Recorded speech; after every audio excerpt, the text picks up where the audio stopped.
So we had a little windstorm the other day, and this leads us to that philosophical question. If a tree falls in a forest and it doesn't hit a fence, did it really fall at all? Good question. It's a miracle. Yes, it is a miracle. Check this out. Now, earlier I was talking about how we had a windstorm here at Ryan Creek Farm and a whole bunch of trees came down. Well, look at this.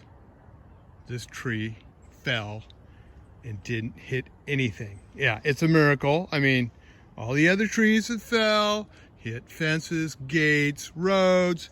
Technically, this one kind of hit a trail, but we'll give it a pass on this. I mean, right now, I'm about ready to start singing in Latin or talking in tongues. I may go full Pentecostal here before this video is done here, but to actually have a large tree fall on this farm and not hit anything or anybody, it's a miracle. Yep, miracle. So what happens to all those trees that fall down here at Ryan Creek Farm? Well, a lot of them, but not all of them, turn into firewood. Yeah, have to haul them out, or cut them up, haul them out, split them, and then come down here and stack them into the woodshed. And the question, of course, is why?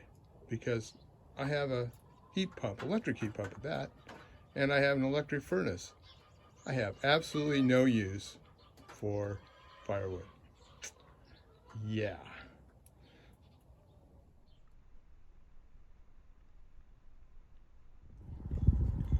Well, there you go. Sheep grazing in our front yard.